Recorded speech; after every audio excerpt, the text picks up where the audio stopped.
Hi hello friends, ನಮಸ್ತೆ ಎಲ್ಲರಿಗೂ. ಇವತ್ತಿನ ವಿಡಿಯೋದಲ್ಲಿ ರವೆ ಉಂಡಿ ರೆಸಿಪಿ ಶೇರ್ ಮಾಡ್ತಾ ಇದ್ದೀನಿ.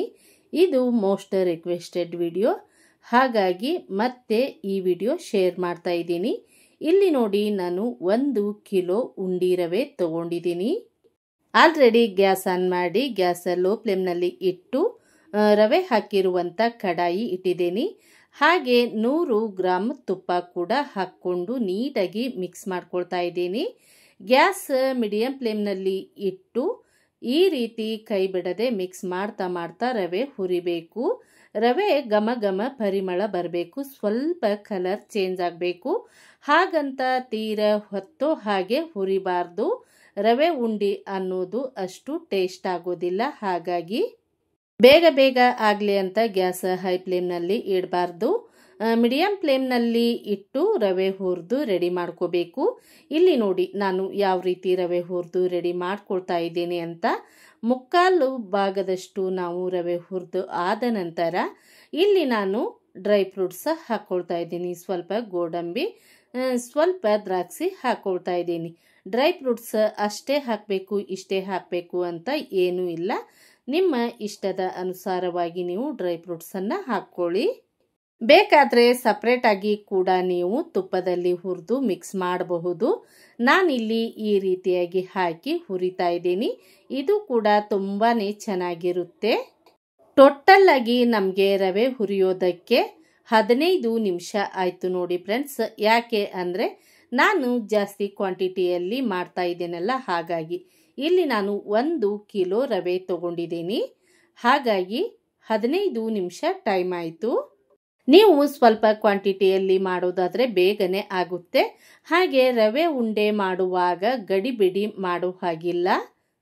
ನೆಕ್ಸ್ಟ್ ನಾನಿಲ್ಲಿ 100 ಗ್ರಾಮ್ ಒಣ ಕೊಬ್ಬರಿ ಕೂಡ ಗ್ರೇಟ್ ಮಾಡಿ ಹುರಿತಾ ಇರುವಂಥ ರವೆಯಲ್ಲಿ ಹಾಕಿ ಜಸ್ಟ್ 2 ರಿಂದ 3 ನಿಮಿಷ ಮಾತ್ರ ನಾನಿಲ್ಲಿ ಹುರಿದು ರೆಡಿ ಮಾಡ್ಕೊಂಡಿದ್ದೀನಿ.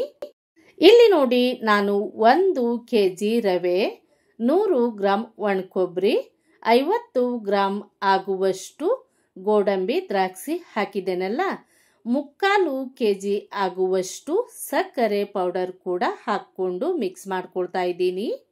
ನನಗೆ ನಮ್ಮ ಸಬ್ಸ್ಕ್ರೈಬರ್ ಒಬ್ಬರು ರಿಕ್ವೆಸ್ಟ್ ಮಾಡಿದ್ರು, ನಾವು ಯಾವ ರೀತಿ ಉಂಡೆ ಮಾಡೋದಕ್ಕೆ ಹೋದರೂ ಉದುರಾಗುತ್ತೆ, ಹಾಳಾಗಿಬಿಡುತ್ತೆ ಸಿಸ್ಟರ್, ಹಾಗಾಗಿ ಇನ್ನೂ ಒಂದು ಸಾರಿ ನಮಗೆ ತೋರಿಸಿ ಅಂತ. ಹಾಗಾಗಿ ಅವ್ರಿಗೋಸ್ಕರ ತೋರಿಸ್ತಾ ಇದ್ದೀನಿ. ಗ್ಯಾಸ್ ಲೋ ಫ್ಲೇಮ್ನಲ್ಲಿ ಇಟ್ಟು ಸಕ್ಕರೆ ಪೌಡರ್ ಹಾಕಿ ರವೆ ಹಾಗೂ ಸಕ್ಕರೆ ಒಂದಕ್ಕೊಂದು ಹೊಂದ್ಕೋಬೇಕು. ಆ ರೀತಿಯಾಗಿ ನಾವು 5 ನಿಮಿಷದವರೆಗೂ ಮಿಕ್ಸ್ ಮಾಡಬೇಕು.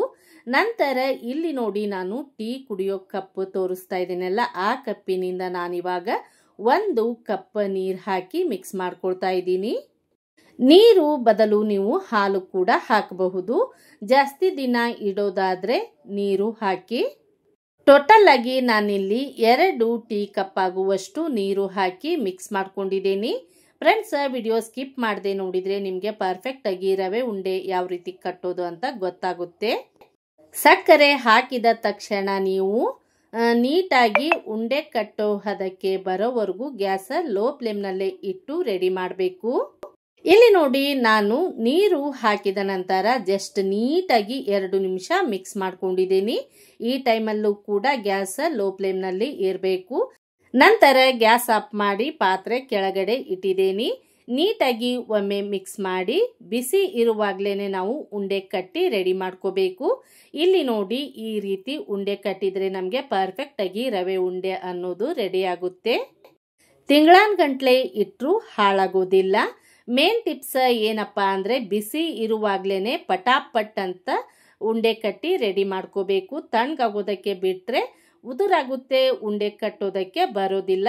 ನೀಟಾಗಿ ಮಿಕ್ಸ್ ಮಾಡ್ತಾ ಮಾಡ್ತಾ ಉಂಡೆ ಕಟ್ಟಿ ರೆಡಿ ಮಾಡ್ಕೋಬೇಕು.